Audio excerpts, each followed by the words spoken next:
sirrikum wa alaniyah wa kunna salihah wa ila hadratin Nabi Muhammad sallallahu alaihi wasallam. Al-Fatihah.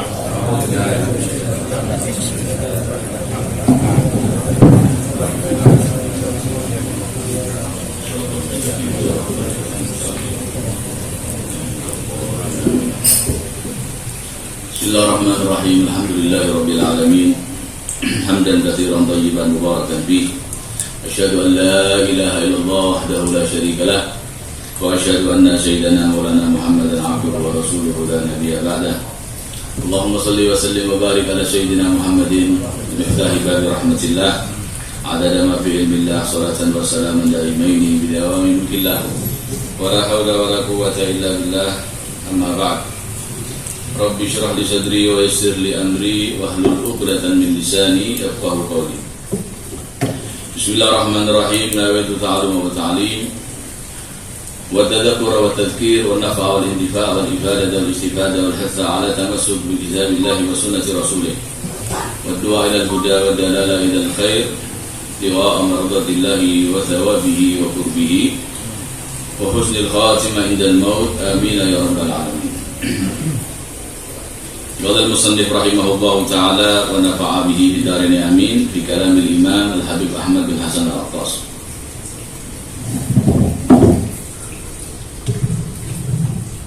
Wal a'immatul arba'atu kullun wahidin ala ruknin min arkanihi irtafa'a al-khilafu wa ma qalahu ba'd an-nasi min al-karahati bi hudurihi sallallahu alaihi wasallam.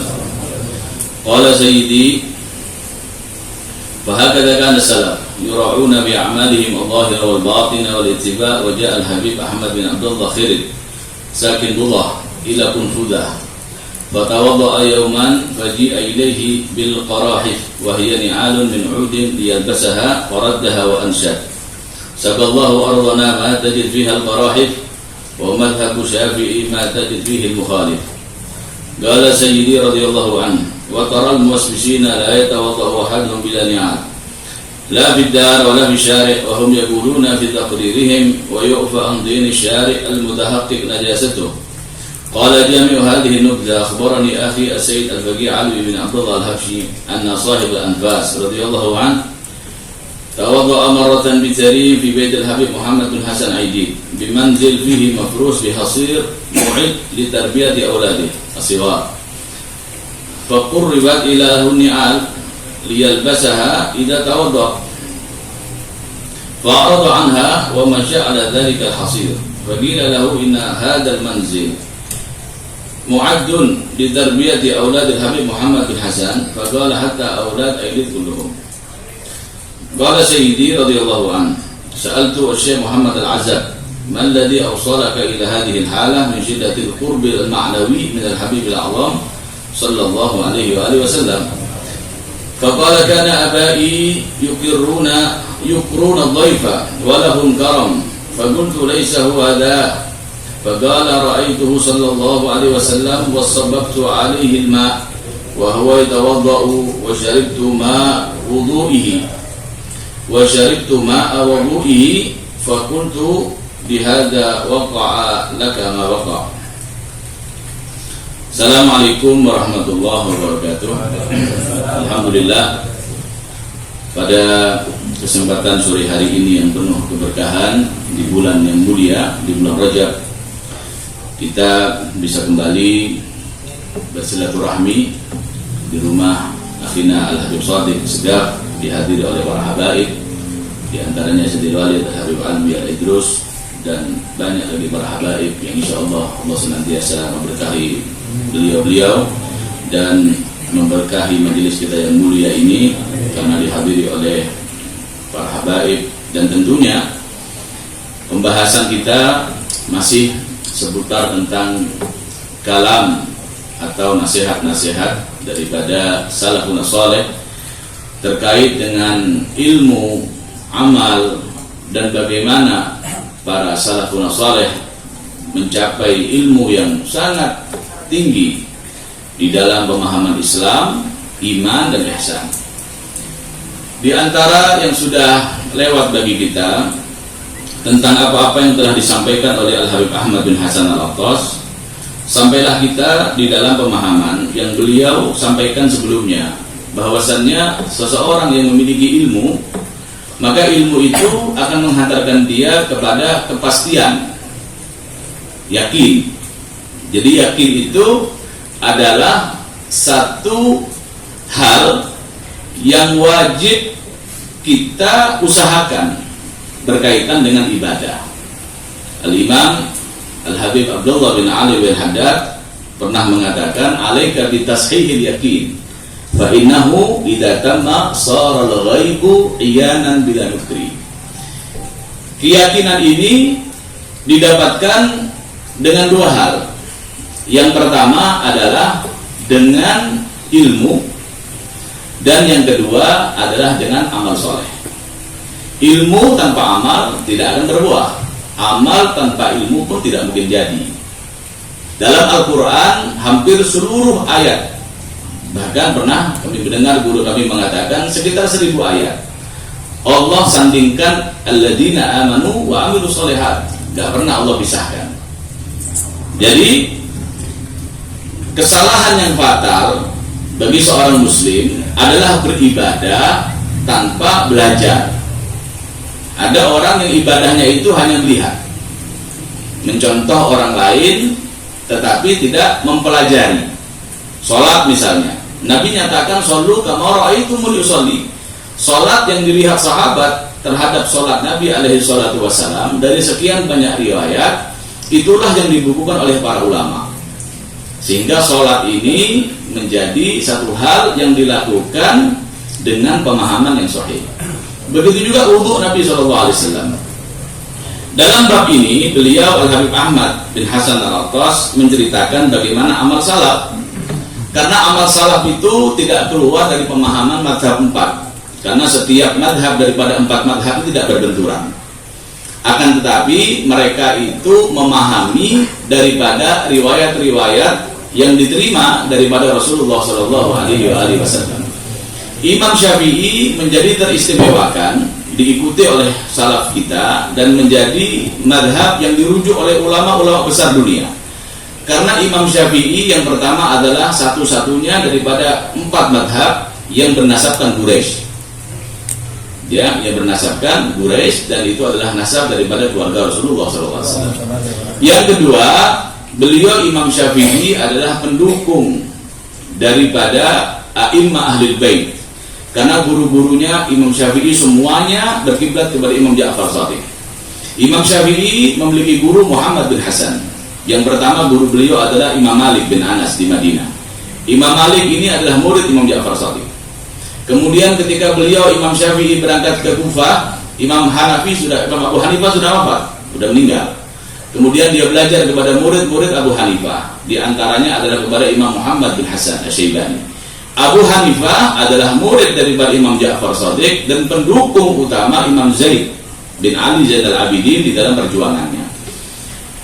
Kemudian Imam Syafi'i meneliti seluruh hadis-hadis Nabi SAW yang diriwayatkan bukan cuma kepada ulama Madinah dan Kufah saja, tetapi beliau Imam Syafi'i tinggal di Mekah, kemudian beliau pernah menjadi qadhi di Yaman, kemudian beliau di Madinah, kemudian beliau berangkat ke Irak, kemudian beliau akhirnya wafat di Mesir. Jadi beliau putari seluruh kantong-kantong ilmu Islam pada zaman beliau.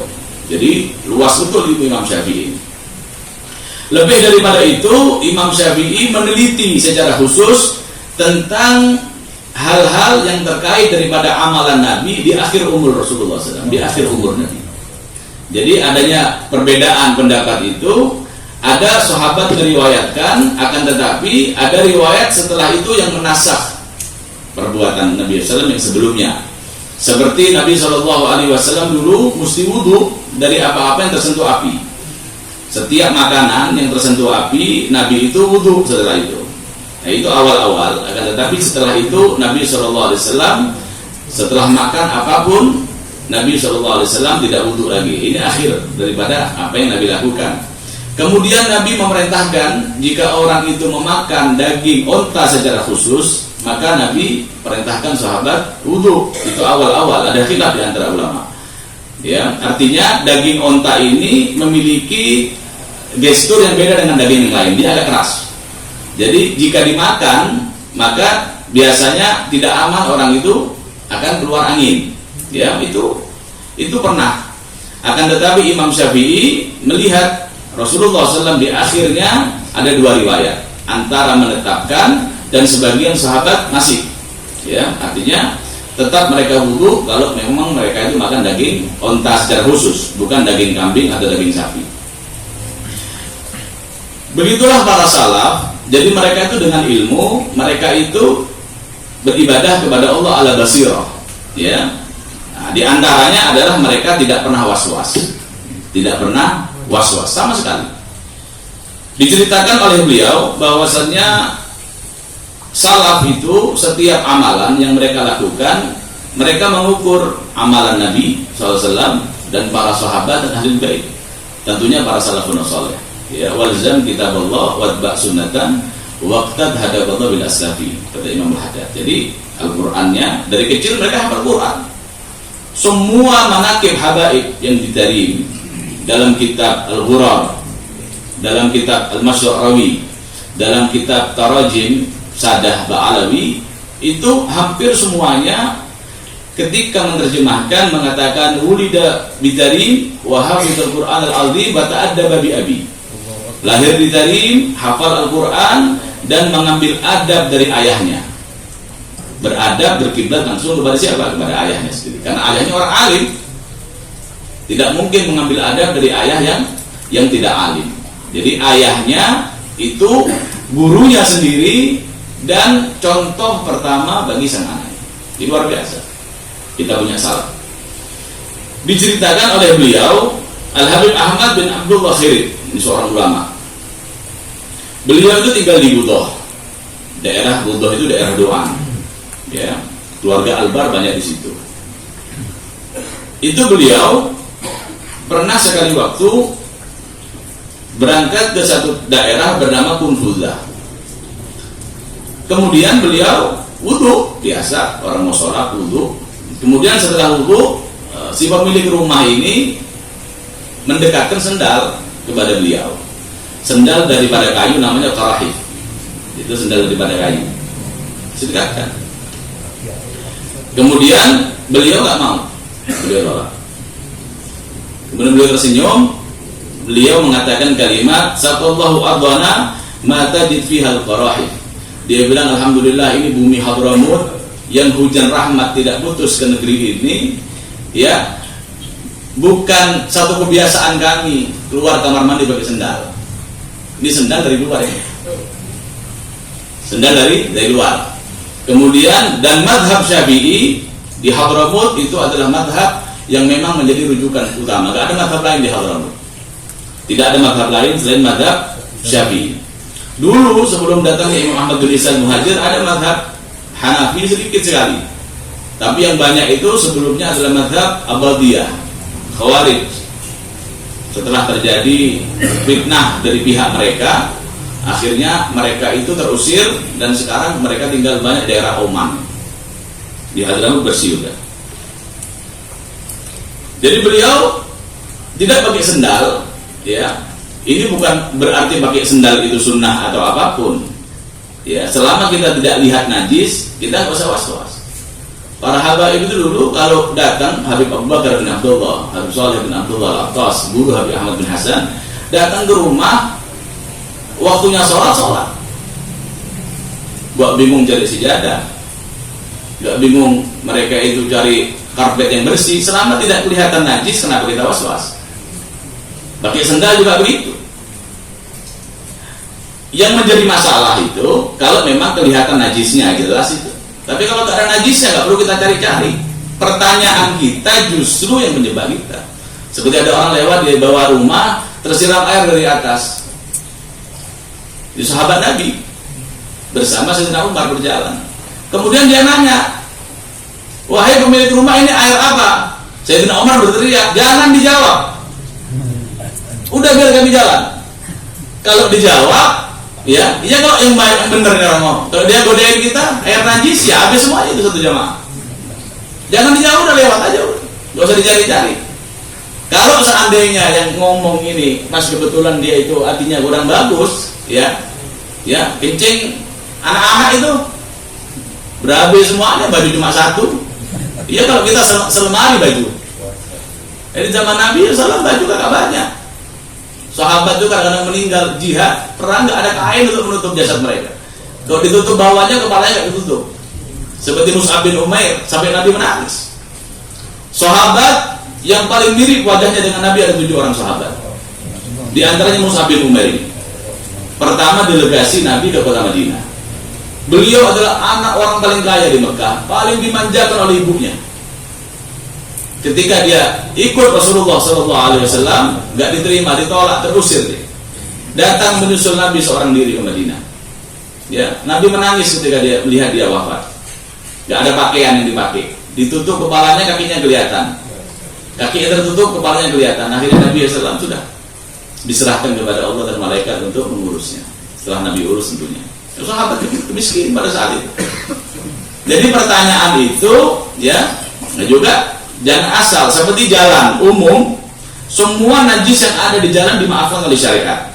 Al-mutahaqqiq najasatu, yang yakin ada najis itu. Ya, kalau dulu itu banyak hewan berkeliaran, kuda, ya. Tapi sekarang nggak ada mobil semua. Emisinya gas, bukan kotoran. Dan kalau dulu kotoran-kotoran itu kalau seandainya pun najis, dimaafkan oleh syariat. Dimaafkan. Seperti di Masjidil Haram itu. Ya, burung-burung darah yang berkeliaran itu, kotorannya semuanya itu sudah dimaafkan. Karena nggak mungkin bisa dihindari. Masa kita jalan muter-muter cari jalan yang bersih? Nggak bisa, nggak nyampe-nyampe kita. Bagi musim hujan, jalan aja udah. Tapi ketika kita masuk rumah, nggak usah nanya-nanya udah. Ini ada kejadian begitu. Jadi Habib Ahmad bin Abdullah ini udah tak pakai sandal, langsung aja. Nggak kelihatan najisnya. Kecuali di kamar mandi siapkan sendal, memang iya. Tapi kalau di luar ngapain? Kalau nggak betul-betul itu kelihatan najisnya misalnya. Orang was-was kelihatan nggak boleh. Habib Abu Bakar bin Abdullah Al-Attas, Habib Saleh bin Abdullah dan banyak salaf. Jika masuk rumah langsung sholat udah. Nah, ini ada kejadian. Jadi diceritakan bahwasannya pernah Al-Habib Ahmad itu bertamu di kota Tarim. Di rumah seorang Habib Muhammad bin Hasan Aidid, ini seorang wali besar di Tarim. Beliau Habib Ahmad bersilaturahmi ke kota Tarim ke rumah Habib Muhammad bin Hasan ini. Kemudian begitu sampai dilihat ada karpet di situ. Langsung aja beliau di situ lewat. Kemudian beliau mau duduk di situ. Dikasih tahu, Habib, ini karpet tempat mainan anak-anak, tempat mainan anak kecil. Ya, anak-anak juga biasa kencing di situ, biasa apa di situ. Habib Ahmad diam nggak jawab, tetap aja duduk di situ. Diingatkan lagi, Habib, wa'afu, ini cucu-cucu Habib Muhammad bin Hasan Aidid kalau mainan di karpet ini. Beliau jawab apa? Jangankan cuma cucunya Muhammad bin Hasan Aidid, seluruh bangsa Aidid anaknya main di sini nggak ada masalah ya. Ya.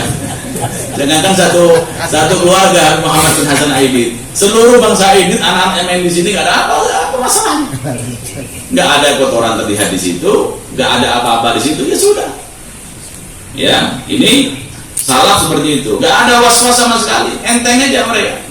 Kalau kelihatan najis ya disingkirkan, kelihatan najis ya dilipat, nggak mungkin juga. Rumahnya orang alim, Muhammad bin Hasan ini datang tamu, masa karpetnya nggak di, kalau emang karpet itu kotor nggak diringkas, nggak mungkin juga. Tamunya siapa? Habib Ahmad bin Hasan Al-Attas. Tamu harus cerdas juga. Jangan tamu masuk rumah orang ngatur karpetnya dong itu yang jadi. Ya. Sholat sudah dapat ini, minta sejadah lagi. Ajib. Bahkan dalam riwayat tidak satu kali pun Nabi sholat di atas sejadah. Bahkan kebanyakan Nabi itu sholat di atas tanah. Kata Habib Ahmad bin Hasan Al-Attas, sekali-kali kita amalkan ini, sholat di atas tanah. Udah gak pakai. Nabi SAW gak ada satu pun riwayat. Bahkan Nabi SAW kalau sholat itu kadang-kadang bekas daripada tanah itu ada di jidat suci Rasulullah dan daripada hidung Nabi alaihissalam. Ya, pada zaman itu ya orang biasa nikmat dan itu lebih tawadhu kepada Allah Subhanahu wa taala. Ketawadhuan di situ. Bahkan ketika Rasulullah melihat malam Lailatul Qadar pada malam 23, mimpi Nabi itu sujud fil ma'i waqtin. Saya lihat saya ini sujud di antara air dan tanah. Jadi tanahnya basah. Nabi sujud di situ. Jadi saya tahu kalau malam ini adalah malam Lailatul Qadar. Kemudian beliau Habib Ahmad bercerita, ini ada seorang ulama besar di Madinah namanya Syekh Muhammad Azab. Itu yang ngarang Maulid Azab. Beliau ini mendapatkan ilmu laduni. Jadi beliau keluarga orang kaya di Madinah. Tapi ini anak beda betul. Dapat ilmu laduni, cintanya kepada Rasulullah SAW, bahkan dia mampu membuat maulid yang sangat masyhur disebut Maulid Azab. Itu dibaca di mana-mana. Maulid Azab itu bait-bait syair akhirnya dal. Itu beliau sezaman dengan Habib Ahmad bin Hasan Al-Aqtas. Kemudian beliau bertanya kepada Syekh Muhammad Azab ini. Dia bilang, ya Syekh Muhammad, antum ini punya amalan apa sampai sebegini derajat antum dekat kepada Rasulullah SAW? Kalau disebut Nabi nangis. Kalau sudah muji Nabi, keluar kalimat dari lisannya itu gak berhenti. Syair-syair yang luar biasa keluar dari lisannya. Banyak aulia begitu. Karena cintanya kepada Rasulullah SAW, begitu ingat Nabi langsung keluar. Termasuk Habib Saleh bin Muhsin, itu tiba-tiba diam langsung keluar, sudah ditulis.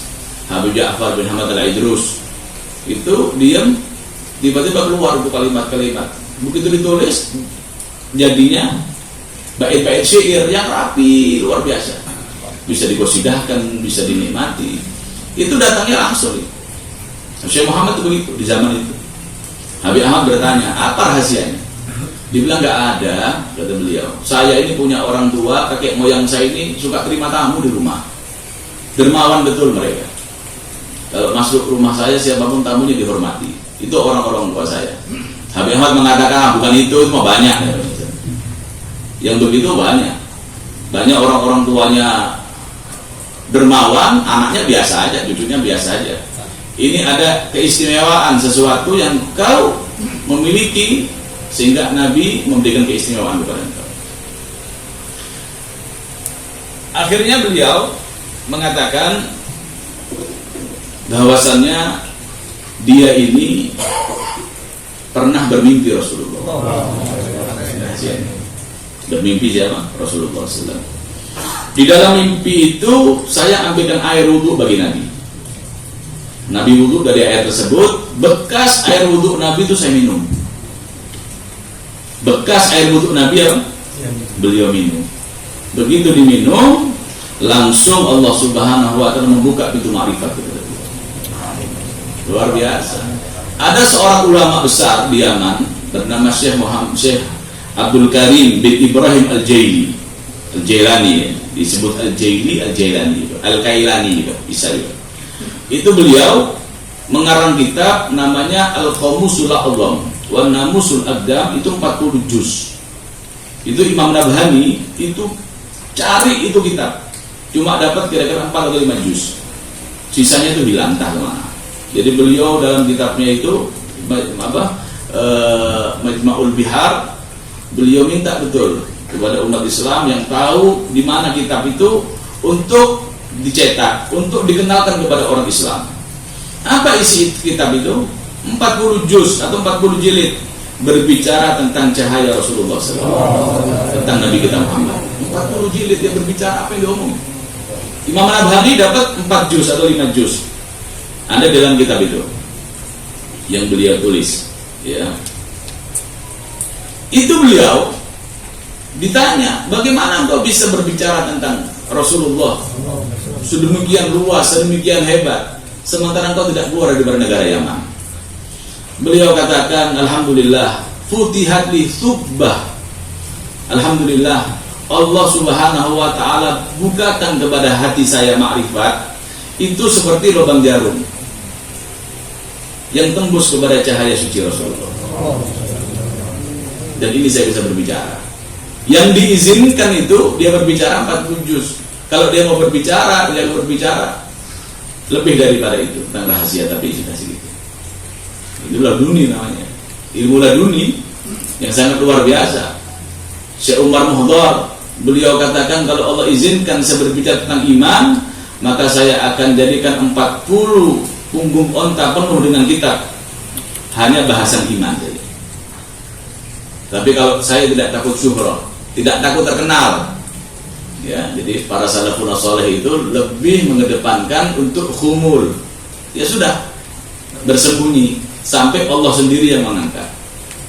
Luar biasa salafun saleh, enggak menonjolkan diri, menampakkan diri, maksain supaya orang kenal. Ujung-ujungnya ketahuan belangnya kalau bahlul. Ya, ujung-ujung ketahuan belangnya kalau macam-macam, ya harus begitu. Syekh Abu Bakar bin Salim itu begitu dia muncul di Ina, yang pertama keras menentang itu gurunya sendiri, Syekh Ahmad bin Abi Bajahdah. Setiap majelis dihabisin Syekh Abu Bakar. Dibilang anak kecil, mau ngapain muncul? Mau ngapain? Gurunya ini. Murid-muridnya nggak kuat. Syekh Abu Bakar bin Salim lucu ngelapor kepada Syekh Abu Bakar bin Salim. Dibilang biar aja, itu guru saya. Sampai sekali waktu muridnya nggak kuat lagi udah. Syekh udah nggak kuat ya Sayyidi. Dibilang ngomongan apa lagi? Dia bilang katanya engkau ini adalah debu. Bukan apa-apa, anak kecil debu. Sujud syukur Syekh Abu Bakar bin Salim. Alhamdulillah, guru saya masih anggap saya debu, bukan siapa saja. Debu itu masih ada harganya. Ayo sekarang kita sowan ke beliau, bareng-bareng sama santrinya semua. Datang ke Tarim, sowan ke Syekh Ahmad bin Abi Bajahdah, diam. Syekh Ahmad bin Alwi, Syekh Abu Bakar cium tangannya dan mengatakan, ya Sayyidi wallah, bukan mau saya tamu datang ke rumah saya seperti ini banyaknya, bukan mau saya orang kenal saya. Saya ini sudah minta kepada Allah untuk ditutup, tetapi akhirnya datang kepada saya Habib Abdurrahman Segaf. Idhar ya bin Salim, muncul ya Abu Bakar bin Salim, supaya orang mengambil keberkahan, supaya orang bisa dapat hidayah menuju kepada Allah. Muncul. Saya menolak, saya tidak mau. Datang Al-Faqih Muqaddam kepada saya, dia bilang ya Abu Bakar, muncul. Saya tetap berusaha untuk menolak dan saya tidak mau dikenal. Datang kepada saya Ahmad bin Isa Muhajir, datang kepada si pembesar Ahlul Bait, sampai datang kepada saya Rasulullah SAW. Dia izinkan saya muncul. Di saat itu juga saya masih menawar kepada Nabi untuk saya biasa aja, udah gak dikenal. Akhirnya datang amar daripada Allah Subhanahu Wa Taala, namanya marsum ilahi, ya. Jadi keputusan daripada Allah Subhanahu Wa Taala lewat Nabi di alam gaib ini, kita beriman aja bahwasanya Syekh Abu Bakar bin Salim harus muncul. Subhanallah, memang seperti itu. Sebelum kelahirannya, Al-Imam Al-Habib Abu Bakar Al-Adni itu sudah mengisyaratkan. Jadi Al-Imam Abu Bakar Al-Adni bin Abdullah Al-Idrus wafat 5 tahun atau 7 tahun sebelum Syekh Abu Bakar bin Salim lahir. Lebih dulu wafatnya, gak ketemu. Itu beliau pernah bicara kepada ahli Tarim. Dia bilang, saya tahalakum rajulun ya'ti ilaihi minar rum tahta babidari. Dia bilang akan datang sebentar lagi kepada kalian seorang anak kecil akan lahir, dan gak lama akan kalian lihat dia akan datang ke depan rumahnya tamu-tamu dari negara-negara Romawi sana.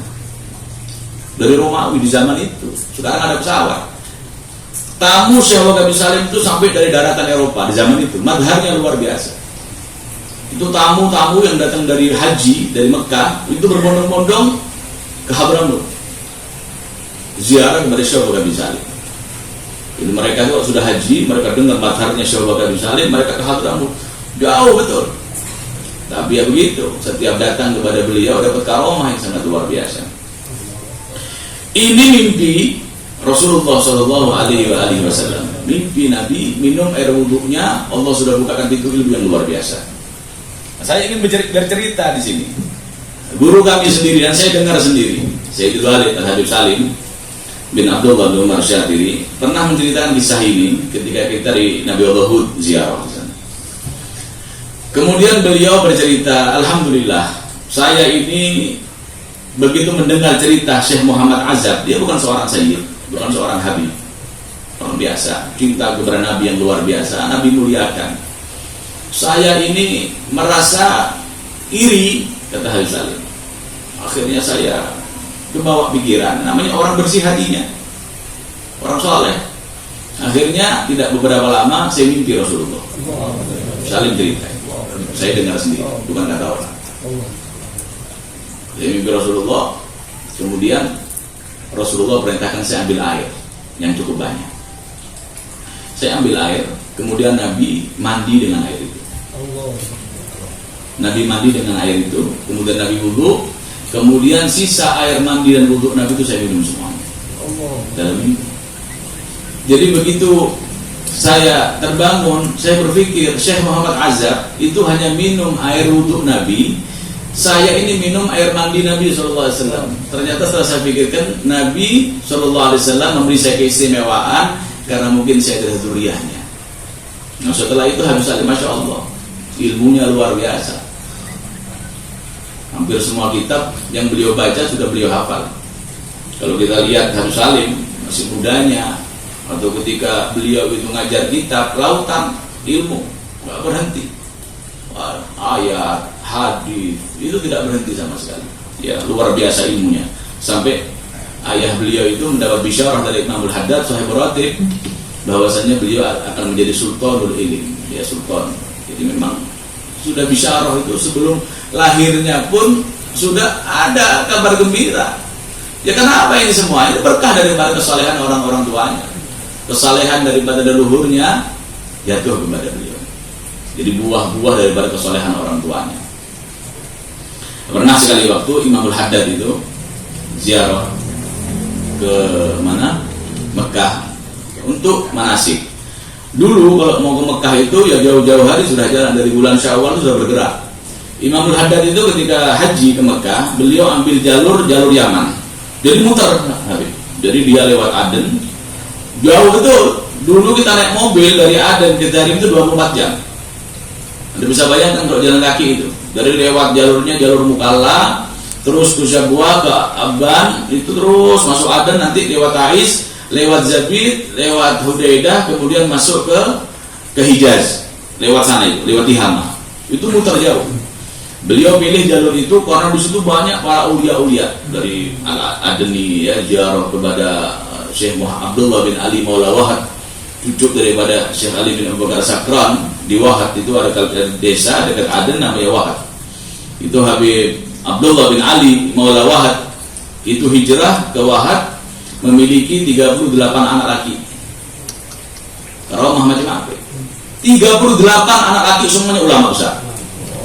Kayaknya luar biasa. Karomah yang sangat luar biasa. Beliau itu makamnya masyhur. Namanya Habib Abdullah bin Ali Maula Wahad. Itu cucu daripada Habib Ali bin Abu Bakar Sakran. Imam Al-Haddad ziarah di sana.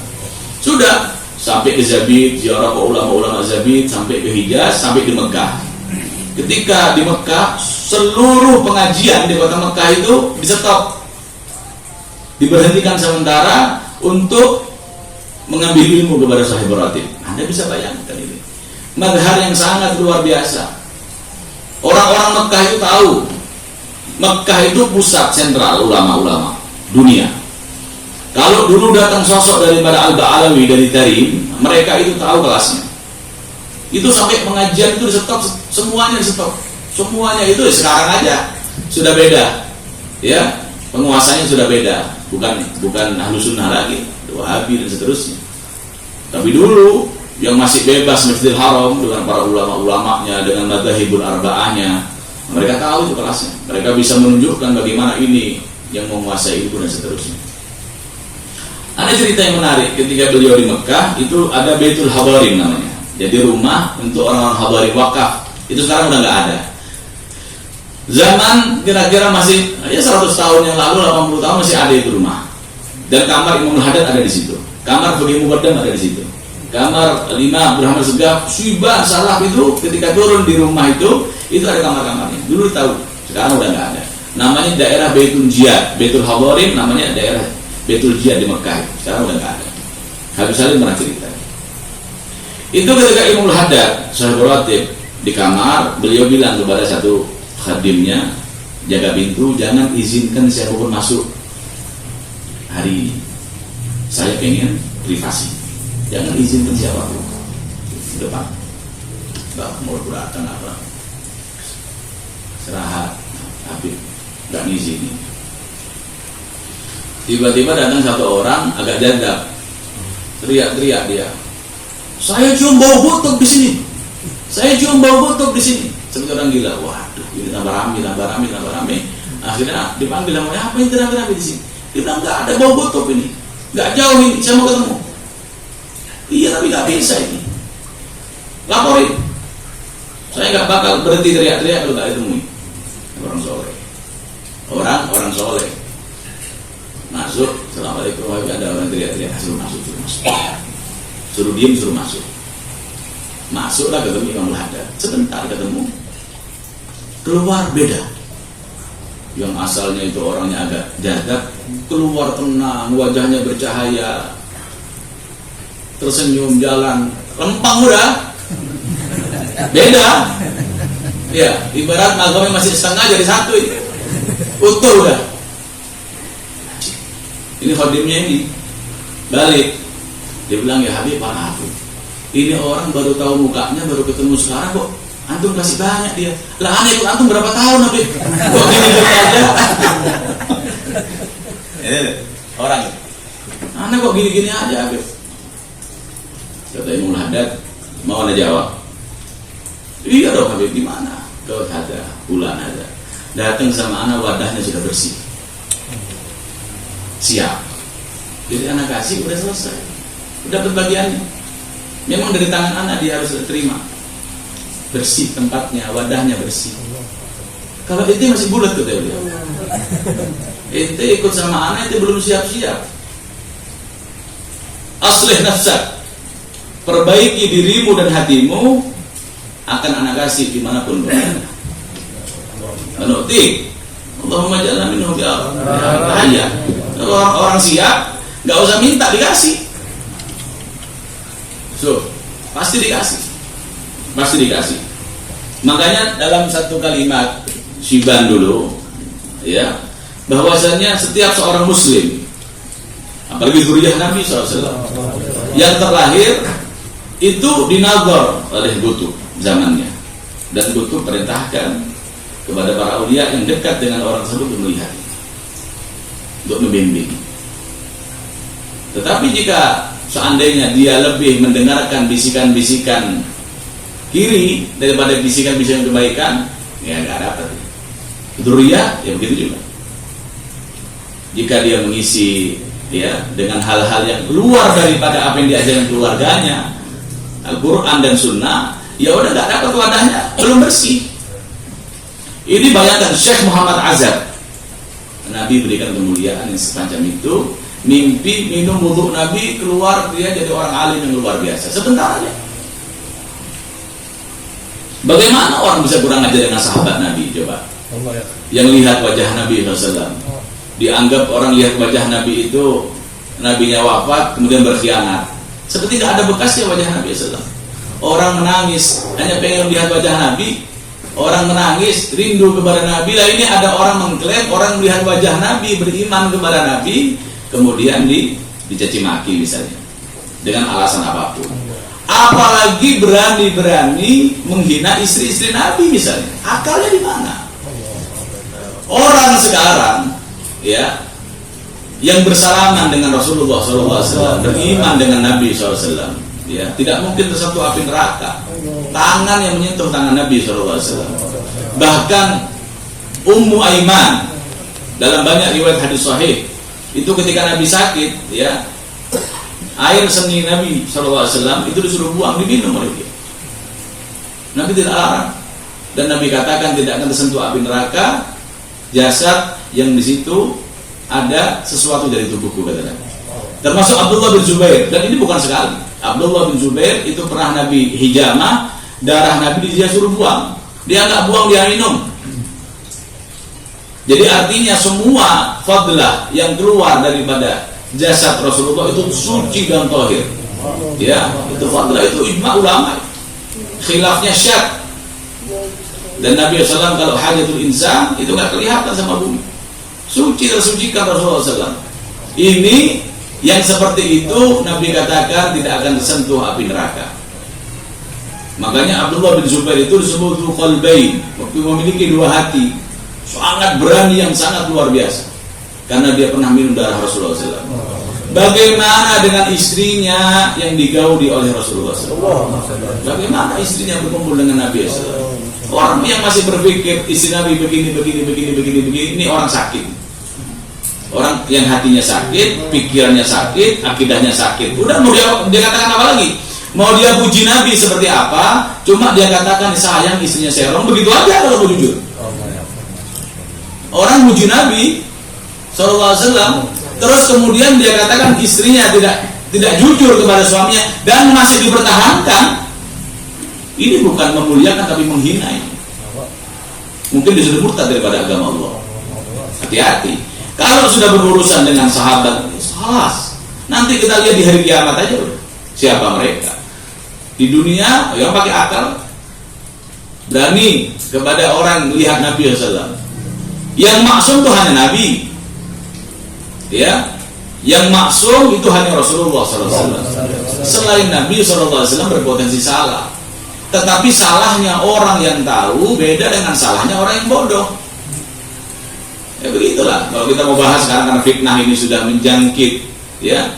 Kenapa terjadi seperti itu sampai orang itu berani, ya, tentang istri Nabi dibicarakan, tentang orang tua Nabi dikafirkan, ada yang begitu. Ini zaman yang seperti ini kita harus awas nih. Di mana ini kita ini? Kok Nabi dijadikan sasaran gitu?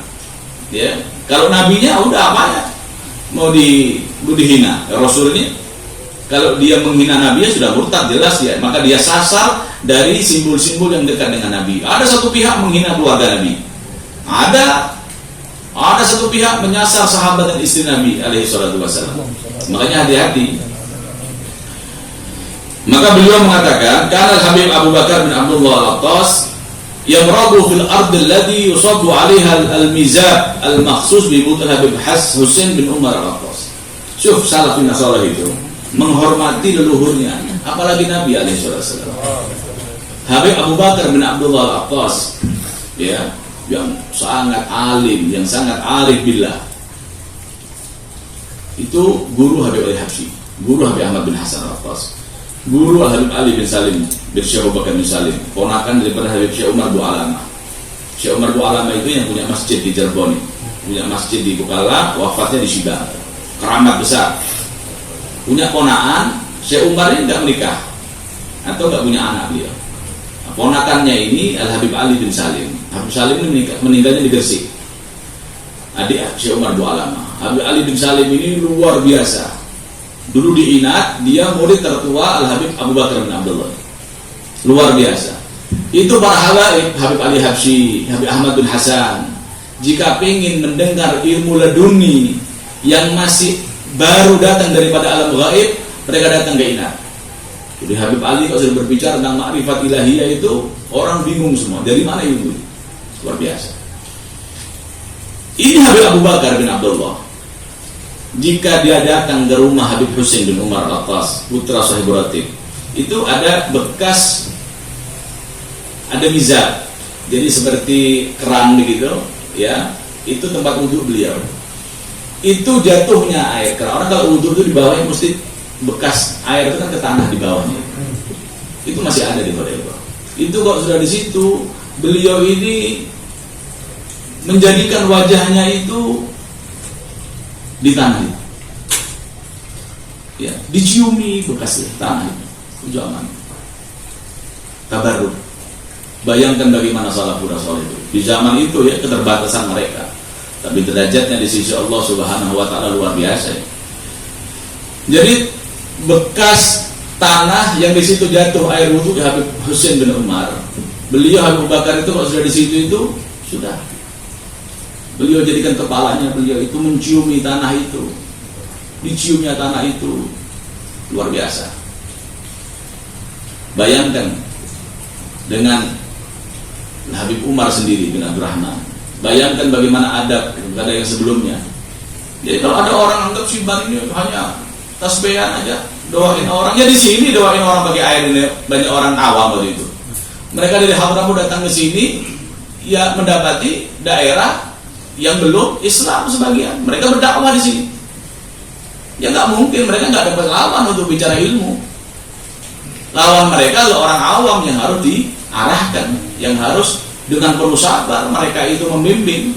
Orang sudah hatam minhaj suruh ngajar alih bakta misalnya. Ya udah, itu perjuangan salam kita di sini. Mau apa? Nah, kalau mereka mau adu ilmu, mereka tinggal di Mekah sebagian, tinggal di Mesir sebagian, seperti Habib Abdurrahman bin Mustafa al-Idrus di Mesir tinggal. Tempatnya para ulama. Ya jadi luar biasa. Habib Abdurrahman bin Mustafa al-Idrus, silakan baca manaqibnya di Mesir bagaimana. Sampai Syekhul Azhar, Grand Azhar itu mengedepankan beliau dalam imamah. Imamah sholat di Mesir itu nggak boleh kecuali Imamul Azhar. Itu kalau sudah beliau hadir, beliau jadi imam. Habib Ahmad bin Hasan ketika datang ke Mesir, Grand Azhar mundur, beliau jadi imam. Tahu kelasnya. Bukan cuma ini Sayyid banyak di mana-mana. Tapi ini bukan cuma Sayyid, ada alim Rabbani, wali min auliyaillah. Ya luar biasa. Itu yang terjadi. Kemudian diceritakan juga bahwasannya Al-Habib Ahmad ini pernah mengatakan begini.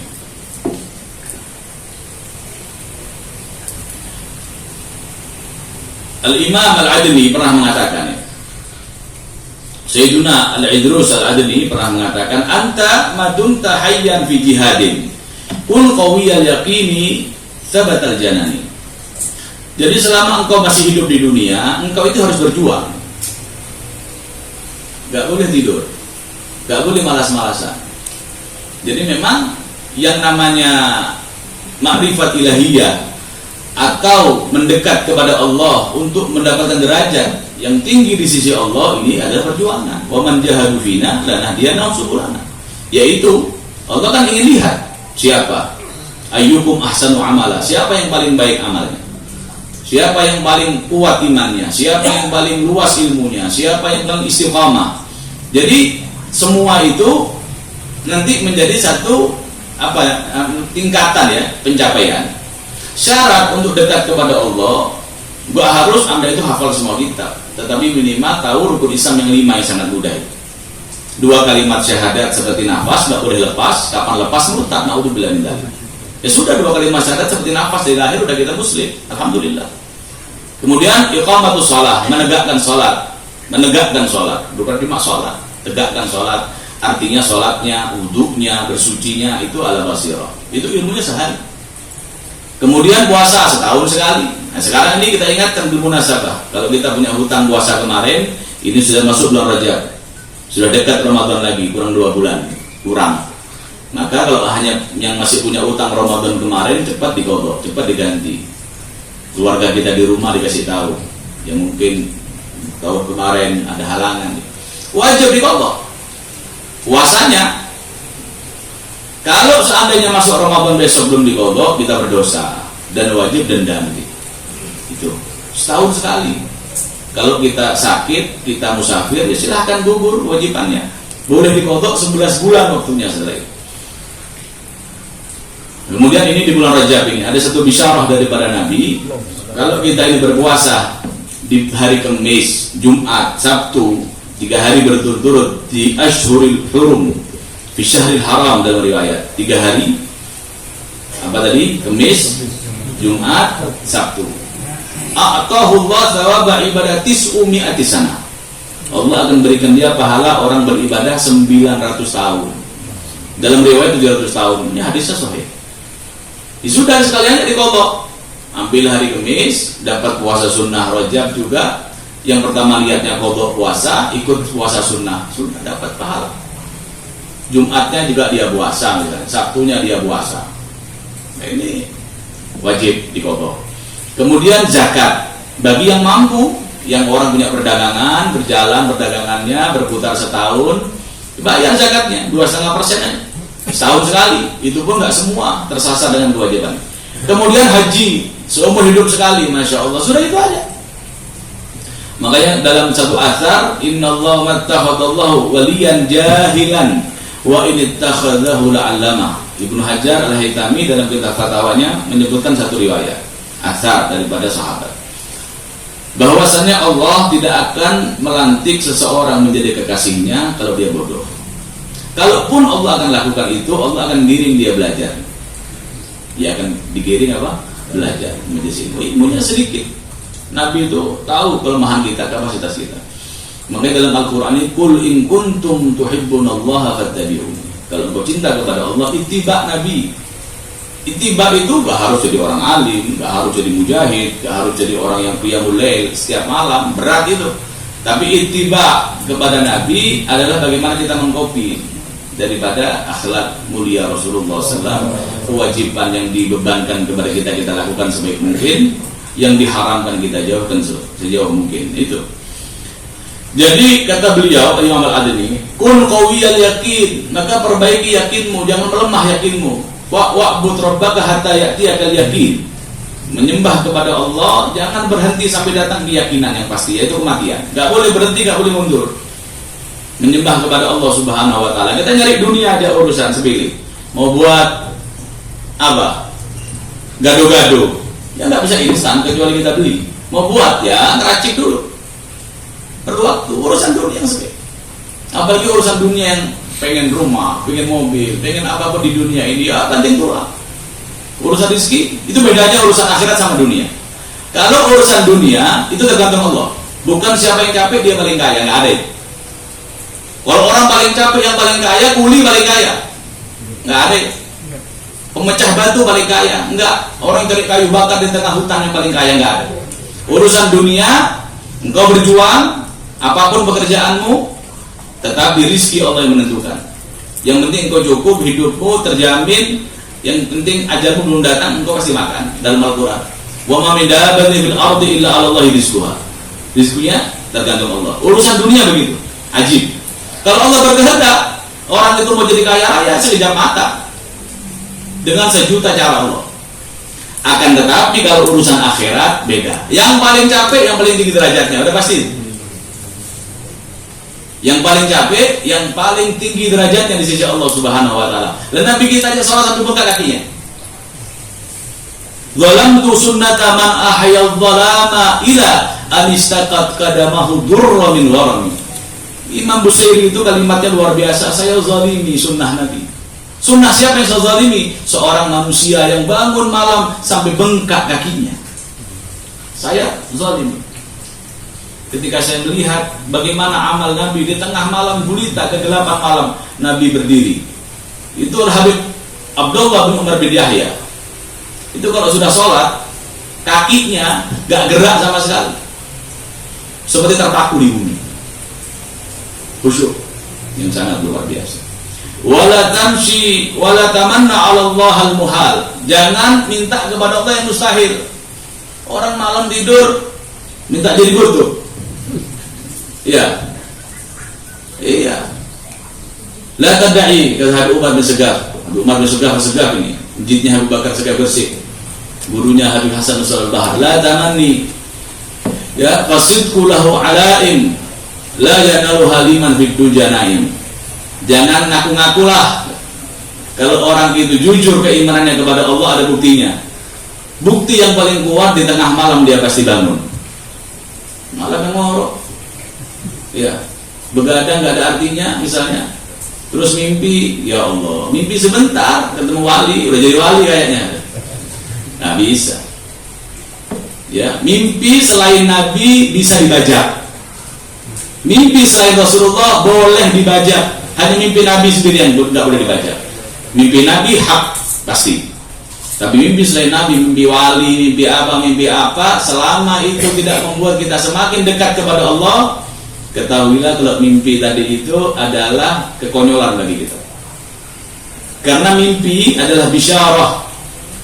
Kata ulama, jundun min junudillah, mimpi itu mendorong. Kalau orang dengan mimpi yang baik, insya Allah mimpi-mimpi kita baik. Mimpi para aulia, mimpi solehin, mimpi salafun soleh, pasti kita bangga, pasti kita senang. Lebih senang ngaji, lebih senang kita ini puasa sunnah, lebih senang kita tahajud, lebih senang kita itu semua amalan yang baik. Nah, itu alamat. Itu alamat kalau mimpi itu adalah daripada jundun min jundillah, tentara-tentara Allah yang akan mendorong kita semakin dekat dengan Allah. Jangan pernah mengharap yang mustahil bagi Allah.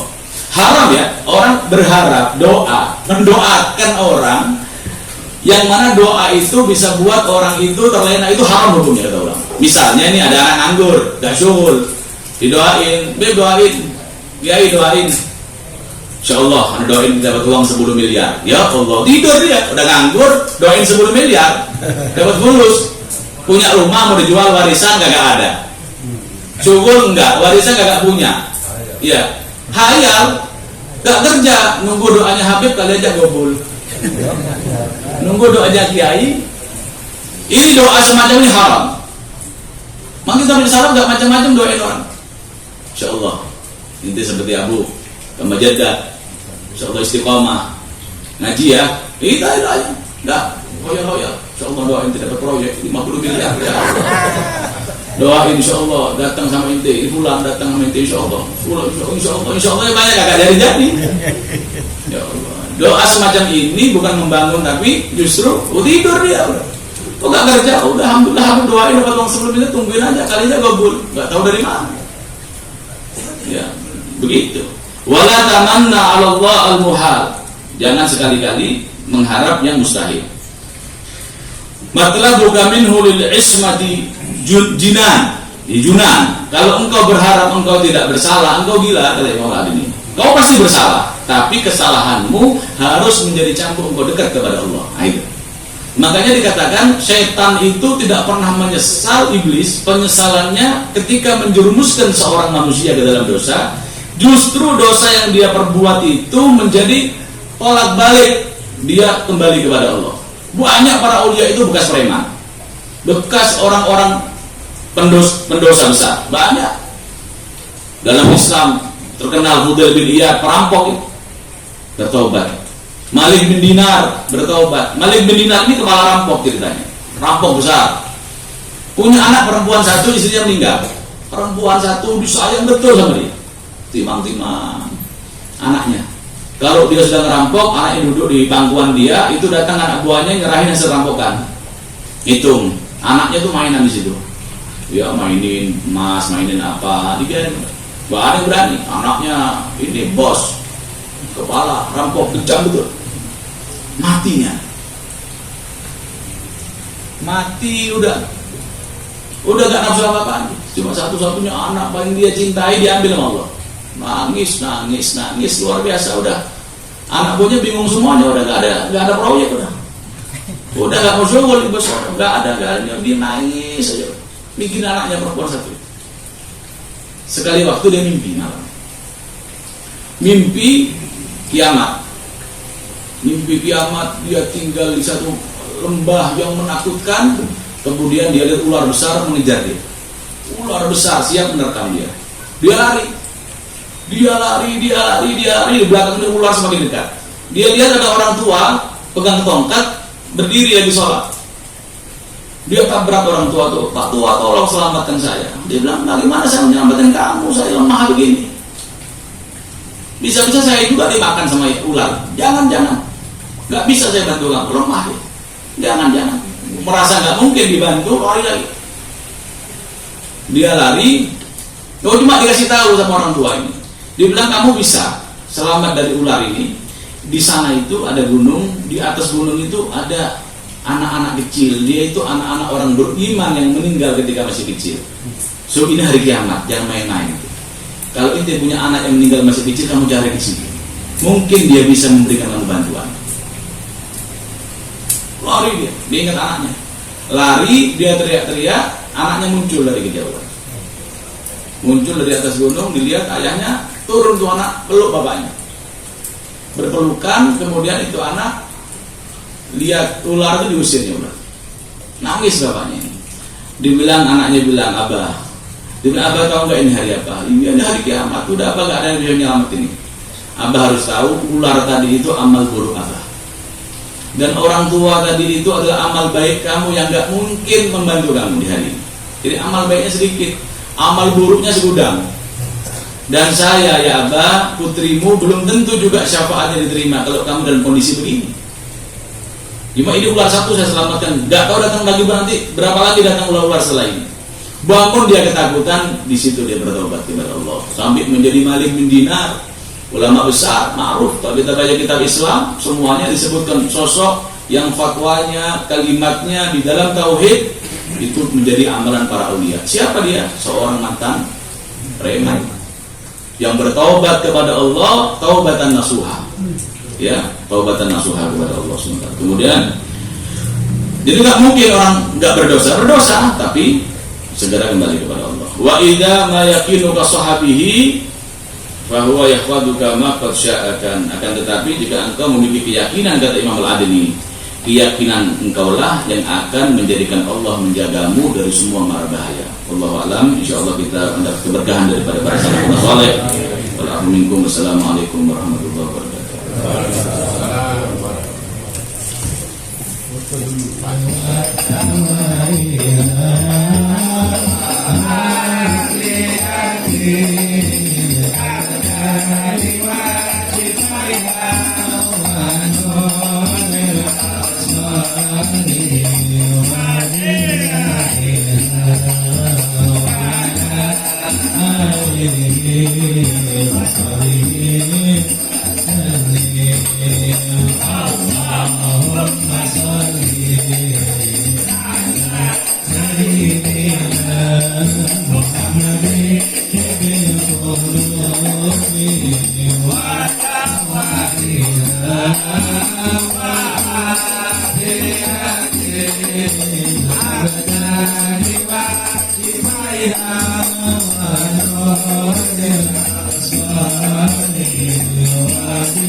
Thank you.